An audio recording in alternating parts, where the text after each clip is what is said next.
Oh, But okay. you could now. That's fine. That's all right. Yeah.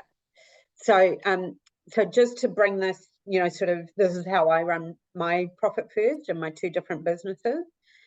So, so in the product business, you know, before real revenue, I've got sales tax in the States, you know, and then because it's an American company, so I don't have GST, but I do have a little bit of sales tax. Then the materials, so all of the raw materials and packaging costs, the factory time, all of that goes into here.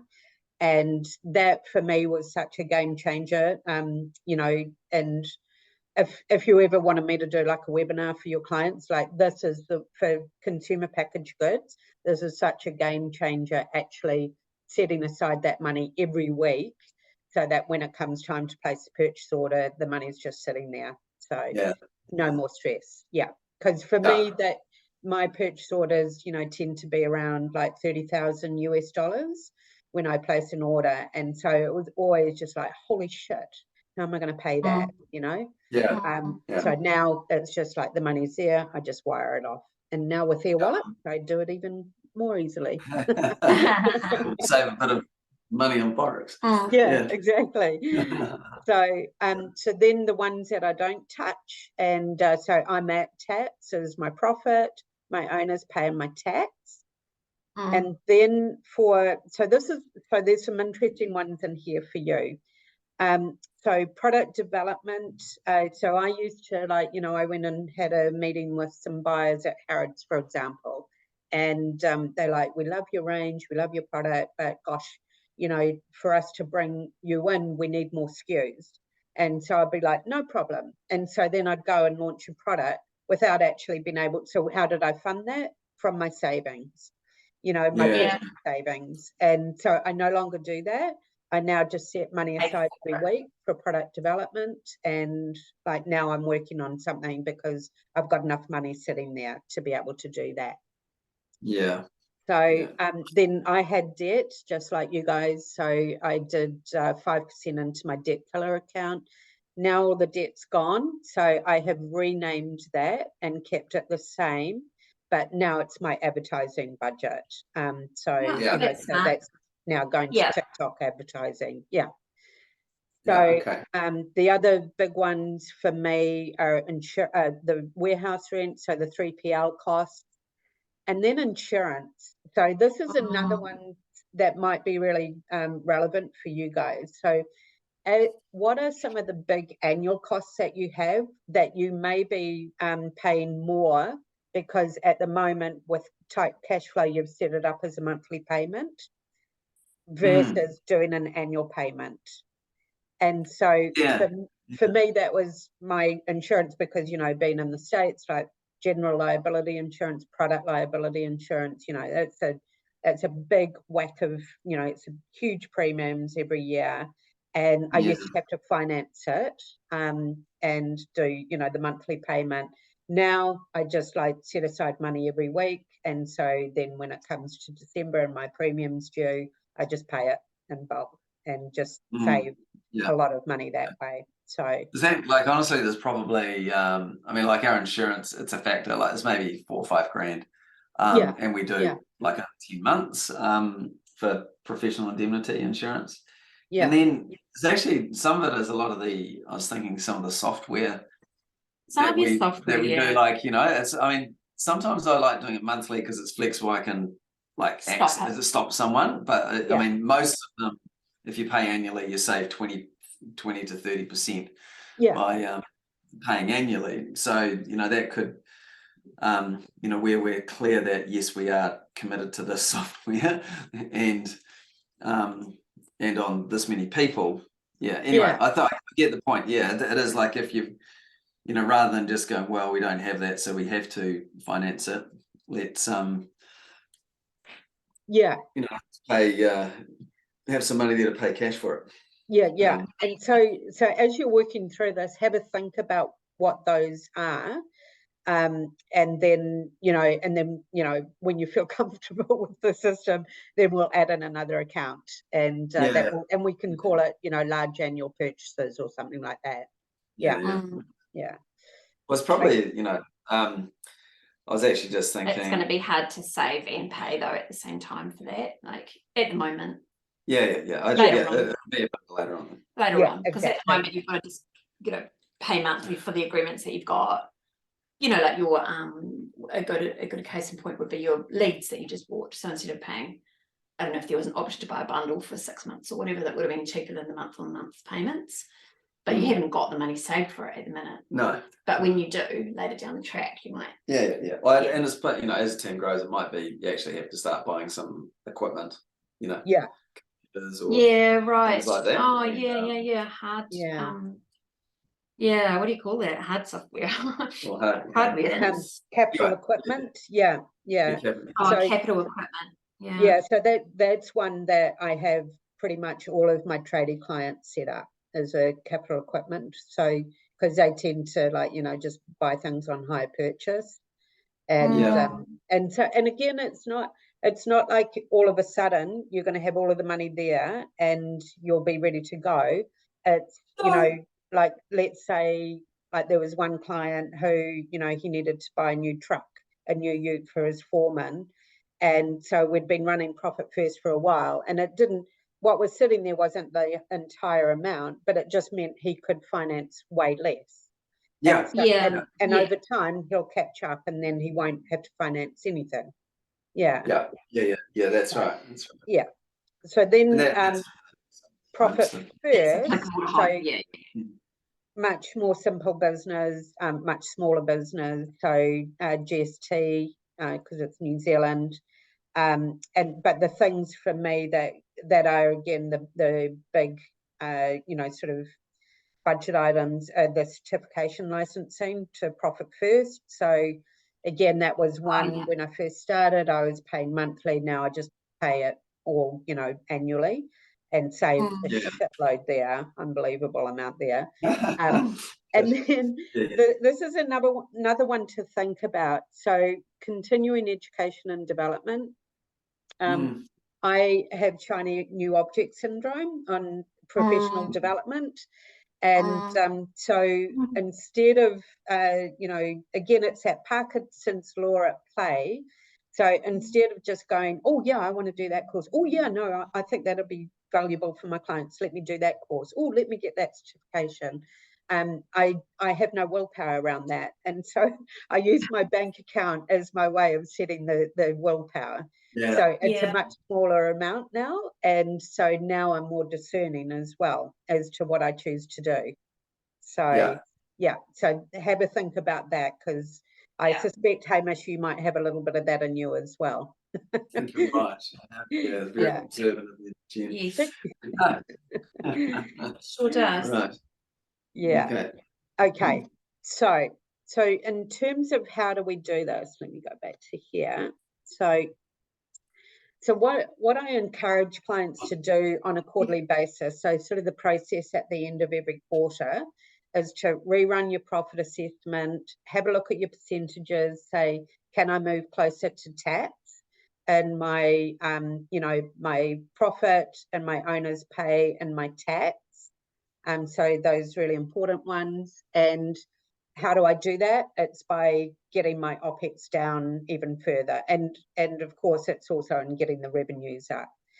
And so what I encourage people to do is actually run their OPEX report at the end of every quarter and just go through and say, can I even get 10% out of here, an additional 10%? And so there's a little, in the classroom, there's a little spreadsheet that I've done where you would go and, whoopsie daisy. Oh, I see, So, so you'd go and, you know, pull the report from zero, populate it into here. What it's going to do is give you the annual cost. Then you take out any sort of non-recurring expenses. So in this example, you know, the brand was doing a big rebrand, so the design fees, but that's not going to be recurring. So go through and take out some of these non-recurring expenses. Then it will calculate, okay, so here's my weekly cost. Now, can I actually go and renegotiate this, or can you trim it? can you trash it? Like, do I even need this anymore? So kind of get a little bit ruthless on whether you think that you can be getting some of these costs down. And there are some, obviously, you can't, like merchant fees, you know, Stripe fees. Actually, the other day, like Yeah. on Stripe fees, I found a setting in Xero that we charge if someone wants to pay by credit card on the invoice, it charges them an extra 2.9%. So they pay the yeah. Yes. Yeah. So just click that button. It's like, brilliant. Brilliant. Yeah. So that was a little one. Yeah. Because that can often be you know, like $50. Exactly. Yeah. And it's interesting. I've got to start doing that myself because I come from, you know, basically the States is where I grew up financially and in my adult life. And it's against the law to do that. And pretty much every state, there's a couple of states that allow it, but pretty much every state, you're not allowed to do that. And so coming to New Zealand, I just keep forgetting to like, oh, I can be charging clients for that now. Yeah. Okay. Yeah. Anyway, so that was so it's bit, we're starting to see those little things, and even Susie and I yesterday were looking at I go, what's the login for PandaDoc, which is our proposal thing that we pay $120 a month for, and she goes, oh, this is the login, and I go, well, I'm logged in on that. And so are you, and it seems to be fine. So we don't actually need that second login, like it's 59 times 2. So we just cut it down to 1. And I was like, oh, there you go, there's $100. Yeah. so there's so it's kind of funny. There's lots of when you start looking. Yeah. I mean, it's like just even very quickly, like you go, okay, well, we're negotiating with Salesforce at the moment, but that'll be, you know, the difference is going to be like $2,700 compared to what we can do. And even just, you know, not paying the $5,000 a month for accounts, we'll need someone, because when Alice goes to work, and I'll talk to you about who you might recommend on that. Yeah. And then, but even just that, you know, then you're up to, well, and so Christine's hours have come back. Yeah. And so that's $10,000 at least. And then, and there was another VA who wasn't performing very well. Anyway, it's like $150,000 a year. Yeah. Just like, shit, that's better in my bank, isn't it? Yeah. And it seems like things that aren't, you know, that aren't making it won't have a disproportionate impact on revenue or anything like that. You know, it's like exactly. Anyway. No, it becomes really fun. You can almost sort of gamify this at the end of every quarter. And one way to do this, so, you know, sort of get it out of Xero, but then of course this doesn't have, like, you know, sort of dues and subscriptions, right? What you also want to be doing is just printing out your bank statement and your credit card statements, and just go through and highlight every single one that's recurring, and just ask yourself, do I need this, or can I use it as you just did in a smaller way? All right. Okay, so then what it will do is calculate out, okay, so here's your new weekly cost, and it's like, you know, this is what the goal is, a 10% reduction, and this is, in this example, it's like, okay, I think this math, I keep in the spreadsheet it's right, but in the picture it's not right. The maths isn't quite right, so I think we need to change that. So anyway, so that's the maths. That's kind of the easy part, right? Yeah. So now what I want you to do is start tracking your time. And actually, Alice, I'm thinking Hamish does this, Alice does this, you do this, Hamish. So Susie, Alice, Hamish. You could get who else would you want to be, like, really sort of seeing where their time goes? Well, it's probably like Kylie, who's my ops manager. Oh yeah, okay, yes, yeah, great. And Alice, it would be good for you, even though you're sort of doing probably a little bit more than would be needed by a bookkeeper going forward. That will give us sort of the high-end parameter, you know. in terms of them being able to say, okay, when it comes time, you go back to work and you want to hand this over to somebody, that will give us a really good base for, all right, this is what we need, and therefore, how much is it going to cost? Yeah. So, but this is, Hamish, have you read Clockwork, which is one of Mike's other books? Yeah, I'm just looking. I have it on the shelf again. It might be packed away. Oh no, that is there. Yeah. So there's, yes. Yeah, and he actually republished it at the end of last year, because when he first wrote it, there were nobody had implemented it. And now that so many business owners have implemented it over the last few years, it's actually been changed a little bit, and it's really good. I think it's so good. So if you wanted to have a re-listen to it, which is how I've done. But, basically, as an entrepreneur, when you first start, or even when you're sort of back here now where you've been growing and now it's like, okay, I need to sort of go a little bit back to square one. It's how we're spending our time. Most entrepreneurs start in the doing. So that's where you do everything yourself. Then there are the deciding tasks and the delegating tasks. And a lot of people get confused between these two. So the deciding is where you just assign, the task rabbits, you just assign the task to them, but they're not empowered in any way to be making decisions around how to do the task, or if something goes wrong in the task, how to fix it. They literally are just the task rabbits rather.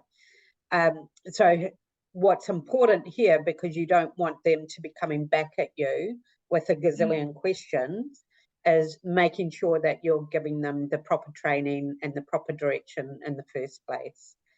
And so a lot of entrepreneurs think that they're like, okay, I'm at a point where I need to bring somebody in, and I've been told I need to delegate, so I'm going to do that. But they don't sort of do it in a way that is where the person doesn't come back, and to the point where there are so many questions, it's like, oh my God, it would be faster if I just did it myself. And so then they get rid of that person and they go back to square one. So you're well beyond that, but I think there's probably still a little bit, there's always, improvements that can be made here.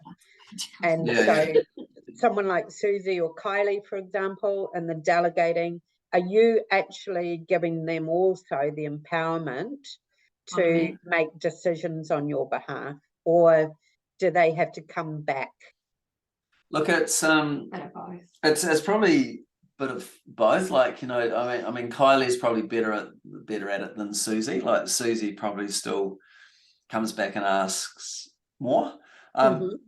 But at the same time, that's okay if she's doing something new, like invoicing. She hadn't been doing that, and now she's doing it. So she's going, does this look all right? And that's fine.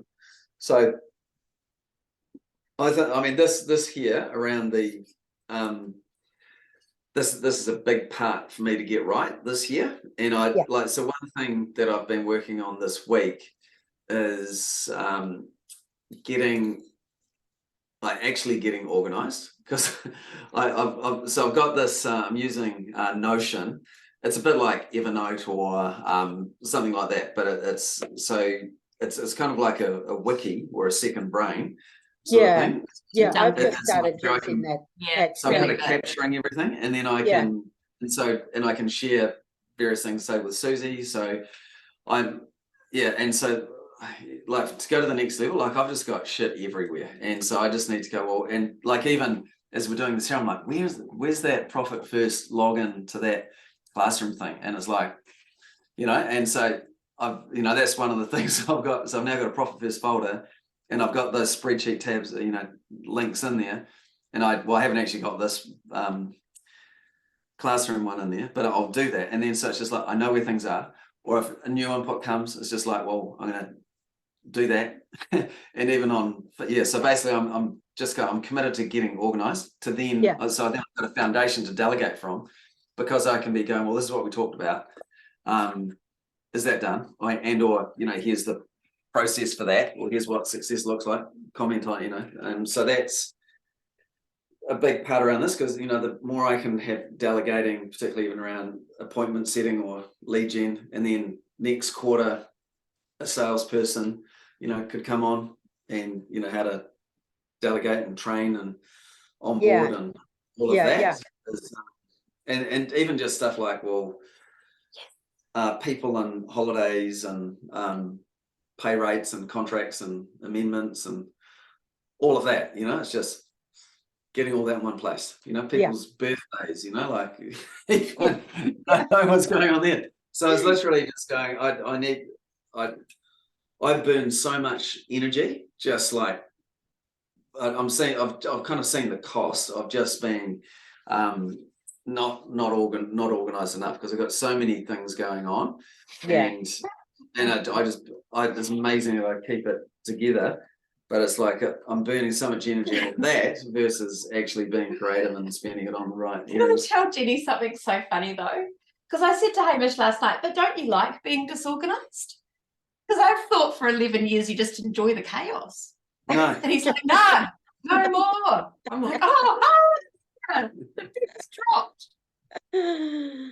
Yeah. You just enjoyed the thrill of the disorganization. No, I mean, like there is an aspect of being that, like you got to have that. It's the balance, right? Like, because I do need to be like pushing forward and creating. But it is just having a process to tidy up the wake. To have have a place to put things, rather than it just like on a post-it note on the desk, or on my diary. Anyhow, so this is still.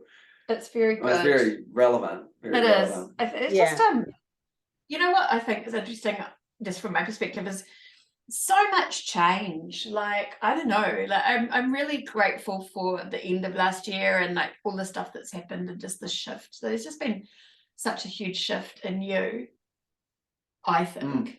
Your ability to look and want to look and just going, it's safe for me to look and it's safe for me to analyze the stuff and it's safe for me to change my ways, and this is going to improve my quality of life and help me achieve my goals. Like, it's amazing. That's beautiful. I just took a minute to acknowledge my husband. There you go.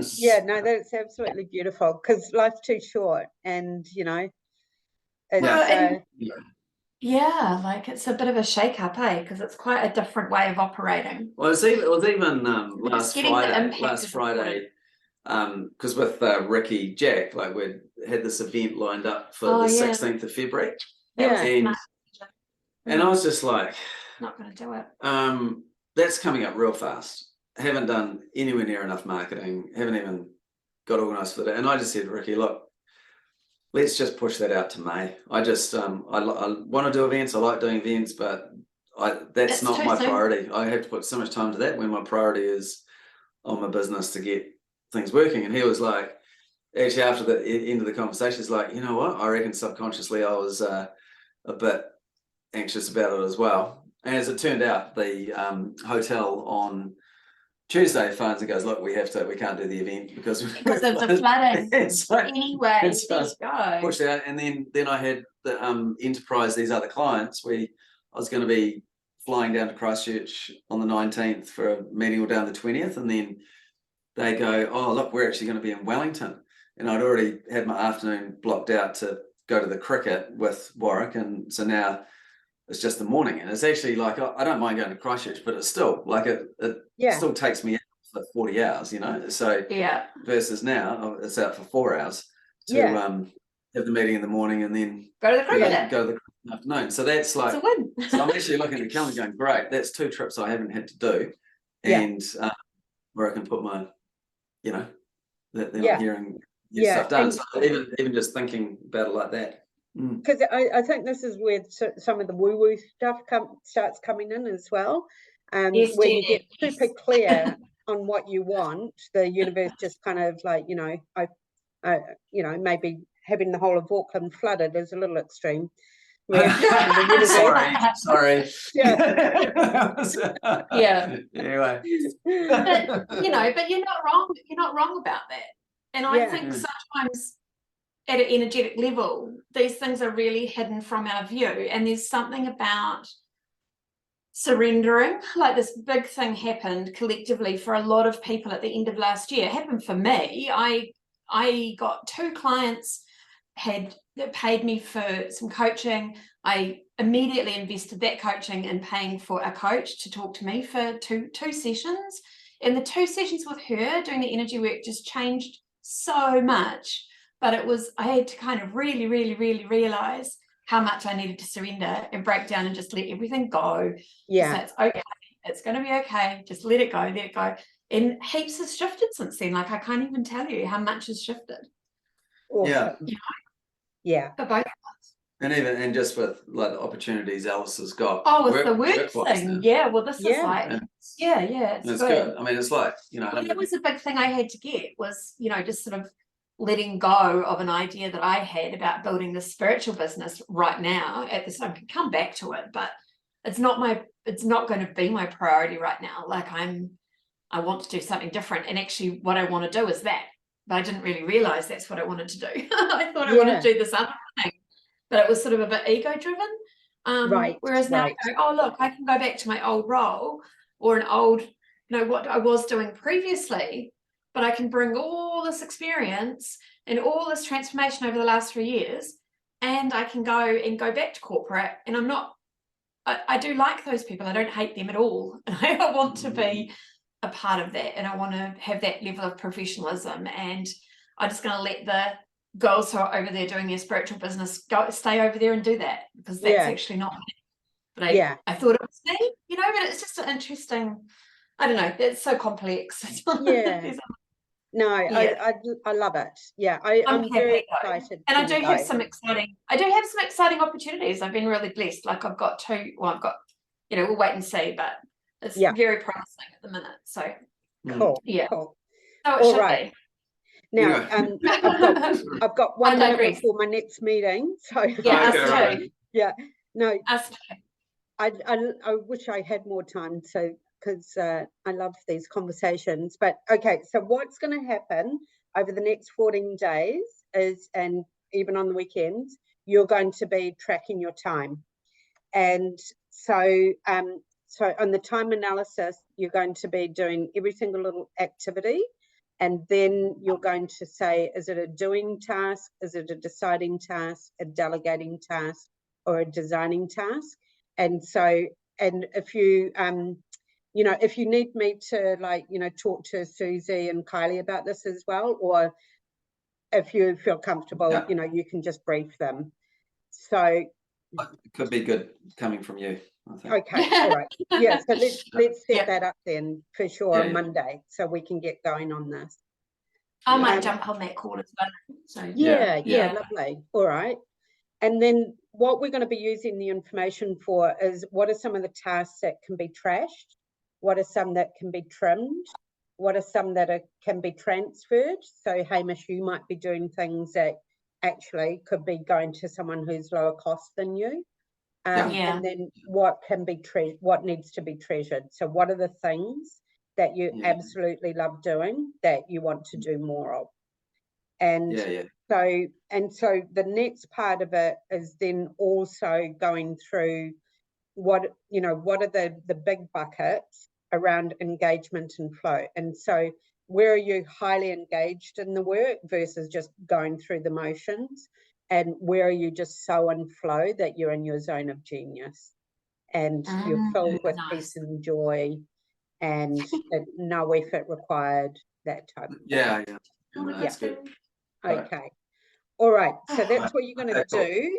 And so do the analysing the OPEX costs, continue doing your allocations, doing the time tracking, and then next week I'll get the cash flow forecasting tool all sorted out for you. Nice. Okay, cool. All right, Jen, we'll let you get to your next one there. Okay, and I'll email you with some times on Monday to get back on with the rest of the team. Kylie's in Australia, so sort of after 10:30 in the morning was quite good, isn't it, for her? She doesn't get on early in the morning because Awesome. Oh, Monday's Waitangi Day. Monday's So Waitangi Monday's Day. Waitangi Day, so Tuesday. Tuesday. Okay, cool. Okay. Gotta run. All right, Jen. Bye. Thank you. Bye. Bye.